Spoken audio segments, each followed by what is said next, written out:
मैं विश्व भारती से लोकेश व्यास। आवाज़ की दुनिया के दोस्तों नमस्ते। दोस्तों, पिछले दिनों से हमारे मोबाइल पे एक वीडियो बहुत वायरल हो रहा है। आदरणीय योगी जी का स्टेटमेंट, बटोगे तो कटोगे, एक रहोगे तो नेक रहोगे। ये आह्वान आदरणीय योगी जी ने उत्तर प्रदेश में एक जनसभा में किया है। कितना कटु सत्य है। फिर भी जैसे कि आदत है, हमारे जो आलोचक हैं विपक्षी पार्टी के, वो उसकी भी आलोचना कर रहे हैं, इसमें भी सांप्रदायिकता का पुट दे रहे हैं। दोस्तों, ये एक कड़वी सच्चाई है। हम आज तक जब भी बटे हैं तब सिवाय हम कटने के अलावा हमारे हाथ में कुछ नहीं लगा है। या तो हमें धर्मांतरण करना पड़ा है या हमारे भाइयों को भगना पड़ा है। इसका अभी वर्तमान में साक्षात उदाहरण बांग्लादेश। बांग्लादेश में जो कुछ हुआ आप सबने देखा है। आप सबको, हमको पीड़ा हुई है, सब हुई है, लेकिन सच्चाई तो यही है ना कि हम बढ़ते रहे अलग अलग जातियों में, अलग अलग पंथ में। जब तक हम एक रहेंगे, विश्व की कोई भी शक्ति हमें नहीं बांट सकती, नहीं हरा सकती, नहीं काट सकती। लेकिन जो ही हम विखंडित होते हैं, अलग अलग जातिवाद के खेमे में बढ़ जाते हैं, तो हमारी शक्ति कमज़ोर होकर के अलग अलग हो जाती है और हम वो स्टेज आ जाती है कि हमें आखिर में लोग मारते हैं या धर्मांतरण करते हैं। विश्व में हिंदुओं के बारे में ऐसे बहुत उदाहरण हैं। बांग्लादेश से पहले ये सारी घटनाएं अफगानिस्तान में हो चुकी हैं। पाकिस्तान में हिंदू नाम मात्र को रह गया है। आज पूर्वांचल में ईसाई बहुत तेज गति से बने हैं। इसका एकमात्र कारण है हम में एकता नहीं है। हिंदू हमेशा सोया रहता है। एक ट्रक के पीछे लिखा था, मैं पढ़ के आश्चर्य में पड़ गया। ट्रक वाले भी ऐसा लिख सकते हैं कि सावधान, हॉर्न धीरे बजाइए, हिंदू सो रहा है। कितना कटु सत्य है। मोदी जी, योगी जी जैसा मुख्यमंत्री शायद ही हिंदुस्तान को कभी मिला हो। इतना कट्टर हिंदू और इतना स्पष्ट बेलाग बोलने का श्रेय जो है वो योगी जी ही हो सकते हैं। आजकल हेमंत बिस्वा शर्मा और मध्य प्रदेश के मुख्यमंत्री मोहन जी यादव भी इसी ट्रैक पे चल पड़े हैं और वो भी खुल्लम खुल्ला अपने राष्ट्रवाद की, राष्ट्रहित की दुहाई दे रहे हैं। उनके यहाँ भी कानून सबसे ऊपर है, राष्ट्रवाद सबसे ऊपर है। हमें गर्व है कि भारतीय जनता पार्टी ने ऐसे मुख्यमंत्री अब देने शुरू किए हैं। पुष्कर धामी इसमें शामिल किया जा सकता है। इसी प्रकार हमारे जो रायपुर के मुख्यमंत्री जी हैं, वो भी इसी श्रेणी में आते हैं। तो दोस्तों, ये जो अब नया एक अपने में एकता बढ़ रही है, ये खुशी का कारण। लेकिन इस एकता को बढ़ाना है आगे, क्षणिक भावावेश में आकर के अभी कर देना और बाद में भूल जाना, ऐसा नहीं होना चाहिए। अमेरिका जैसे देश भी इस प्रयत्न में रहते हैं कि भारत का विकास नहीं है, भारत में सांप्रदायिक घटनाएं हुआ करें, भारत में मोदी जी हट जाए। क्योंकि कोई भी देश ये नहीं चाहता कि भारत आगे बढ़े और हमारे समकक्ष खड़ा हो जाए। इसी कड़ी में जो भारत के जो जयचंद हैं, जो दोगले हैं, वो भी इसी कड़ी में आते हैं। वो सरगोश जो एक अमेरिका का बहुत बड़ा अरबपति है, उसका यही काम है कि भारत में किसी तरह हम दंगे करवाएं, भारत के विकास को रोकें, भारत के पत्रकारों को पैसा देवें ताकि वो मोदी जी के खिलाफ लिखे, ताकि वो योगी जी के खिलाफ लिखे। लोकसभा चुनाव में इसने बहुत बड़ा पैसा उत्तर प्रदेश में दिया था ताकि योगी जी की छवि खराब हो, भारतीय जनता पार्टी में योगी जी की छवि खराब हो उत्तर प्रदेश में, ये इसका उद्देश्य था। और वो अपने उद्देश्य में काफ़ी कुछ सफल भी रहा है। योगी जी को सीटें उत्तर प्रदेश में बहुत कम मिल पाई। इसका सारा श्रेय एक बार तो योगी जी को ही जाता है, चाहे आंतरिक गणित कुछ भी हो। लेकिन इसके बाद लोकसभा चुनावों के बाद योगी जी और सशक्त होकर के उभर रहे हैं। योगी जी ने आदेश दे दिया कि सभी मस्जिदों की जांच होगी, मदरसों की जांच होगी, क्योंकि वह आतंकवादी पलते हैं। ऐसा स्पष्ट और बेबाक नेता हिंदुस्तान को पहली बार मिला है।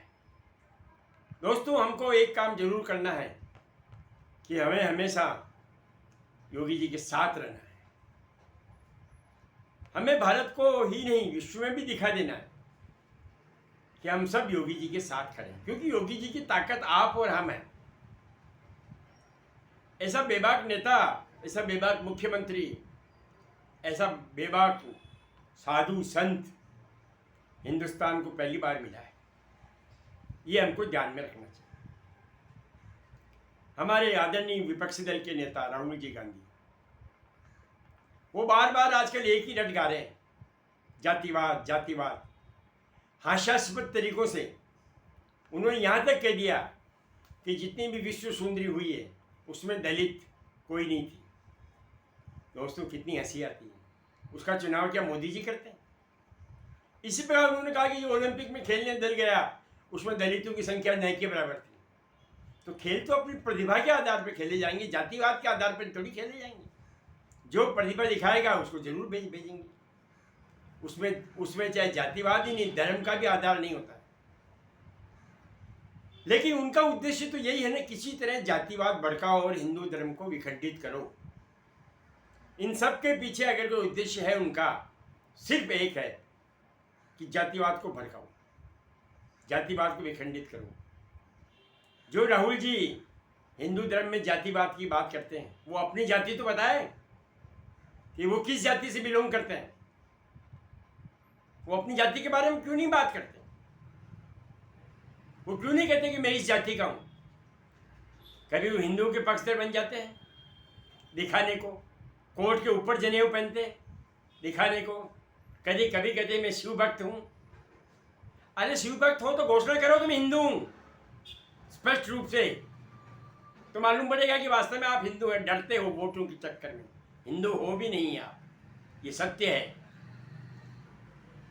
लेकिन उनका उद्देश्य एक ही है, किसी तरह हिंदुओं को दबाना, किसी तरह हिंदुस्तान में हिंदुओं को कमजोर करना। दोस्तों, जहां आप किसी पक्ष को ज़्यादा दबाते हो तो निश्चित रूप से प्रतिक्रिया भी होती है।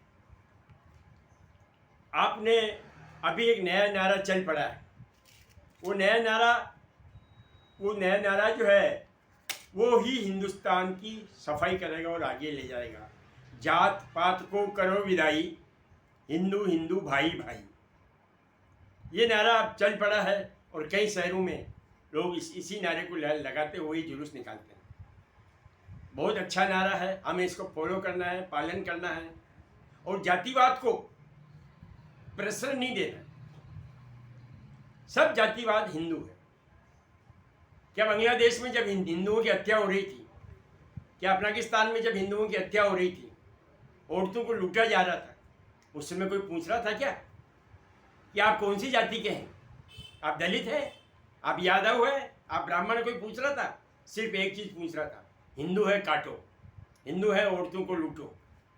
तो हमें इन सब से सबक लेना चाहिए। ये जो जातिवाद है ये हमको कमजोर करने का षड्यंत्र है राहुल गांधी का। किसी तरह हिंदुस्तान मजबूत नहीं हो जाएगा, किसी तरह मोदी जी मजबूत नहीं हो जाएगा। अखिलेश यादव भी इसी श्रेणी में आते हैं। तो दोस्तों, हमें जातिवाद से ऊपर उठना है, हर जाति को उन्नति देनी है। इसके लिए आरक्षण व्यवस्था कर दी गई है जो लगातार चल रही है। आज कोई जाति ईमानदारी से पूछो तो कमज़ोर नहीं है। फिर भी अगर कोई अपन को लगता है कि वो जाति कमज़ोर है तो उस पर बैठ के विचार करके उसको आगे लाना चाहिए, आगे लाने का प्रयत्न करना चाहिए। लेकिन हिंदू आपस में नहीं लड़े, हिंदुओं में आपस में फूट नहीं हो, इसका पूरा आपको और हमको सबको प्रयास करना चाहिए। सारी जातियाँ हिंदू है, महर्षि वाल्मीकि ने सबसे पहले रामायण लिखी थी। सबरी के झुमके बेर भगवान श्री राम ने खाए थे। निषाद राज भगवान राम की सखा थे, जिसको भगवान राम ने कहा था ये मेरे भाई है। ऐसे हजारों लाखों उदाहरण हैं। मीरा के जो गुरु थे संत रैदास कौन थे? चमार। तो बरसों से हमने जातिवाद को नहीं माना है। ये जातिवाद तो केवल मात्र है। अभी जो वर्तमान में जो इसको लाभ लेने के लिए वोटों का इसलिए फैलाया जा रहा है, और इसके पीछे कोई उद्देश्य नहीं। हमको वोट चाहिए ताकि हम सत्ता में आ सकें। ऐसे आपको लाखों उदाहरण अपने इसमें मिल जाएंगे। हिंदू संस्कृति में जहाँ जातिवाद को महत्व नहीं दिया गया, केवल हिंदू धर्म को महत्व दिया गया। जो दृढ़ राखे धर्म को ताही राखे करतार, ये लाइन सारे हिंदू धर्म के लिए कही गई, किसी व्यक्तिगत विशेष के लिए तो नहीं कही गई। दोस्तों, अगर आप और हम संगठित नहीं रहेंगे तो हमारा नाम इतिहास लिखेगा, लेकिन उसमें ये लाइन जरूर लिखेगा कि एक हिंदू जाति थी, बहुत सर्वसम समृद्ध, बहुत बुद्धिमान, बहुत बलशाली, लेकिन आपसी झगड़े के कारण वह जाति विलुप्त हो गई। इतिहास हमें माफ़ नहीं करेगा, आने वाली पीढ़ियां हमें कभी माफ़ नहीं करेगी। और वर्तमान में समय तो ऐसा समय है दोस्तों कि हमें निश्चित रूप से बहुत मजबूत रहना है। जातिवाद को प्रश्रय बिल्कुल नहीं देना है। जातिगत जनगणना के पीछे इनका उद्देश्य जातियों को उन्नत करना नहीं है। इनका उद्देश्य है कि जाति जनगणना होए, हिंदुओं में फूट पड़े, आपस में लड़ें और हम सत्ता में आ जाए। बस एकमात्र ये उनका उद्देश्य है, और कोई उद्देश्य नहीं। हमें इस उद्देश्य को, इस षड्यंत्र को विफल कर देना है। हमारी कोई जाति नहीं होती, हम सब हिंदू हैं। जात है हमारे घर तक, परिवार तक है, लेकिन जब संकट आएगा तो हम सब हिंदू एक हैं। ऐसा एक संदेश जाना चाहिए पूरे विश्व में, तो हिंदू जाति बची रहेगी, आगे बढ़ेगी, विश्व में नाम करेगी। विश्व गुरु की दिशा में जो हम चल रहे हैं उस दिशा में आगे बढ़ पाएंगे, वरना हम यहीं रह जाएंगे। आज यहूदी जाति के ऊपर संकट है। इजराइल को चारों तरफ से घेरा हुआ पिछले कई सालों से। इसके बावजूद भी यहूदी जाति इतनी संगठित और धर्म के प्रति इतनी कठोर है कि इतना बड़ा संकट आने के बाद भी चारों तरफ से उस पर आक्रमण हो रहे हैं, लेकिन वो दृढ़ता से सबका मुकाबला कर रहा है। और मुकाबला ही नहीं कर रहा है, सबको हरा रहा है। सबकी ऐसी उसने स्थिति बन दी है इजराइल ने कि आज किसी 57 मुस्लिम देश होते हुए भी उसके ऊपर आक्रमण करके जीतने का सांस नहीं रखते हैं। यही ताकत हम में होनी चाहिए, यही संगठन हम में होना चाहिए।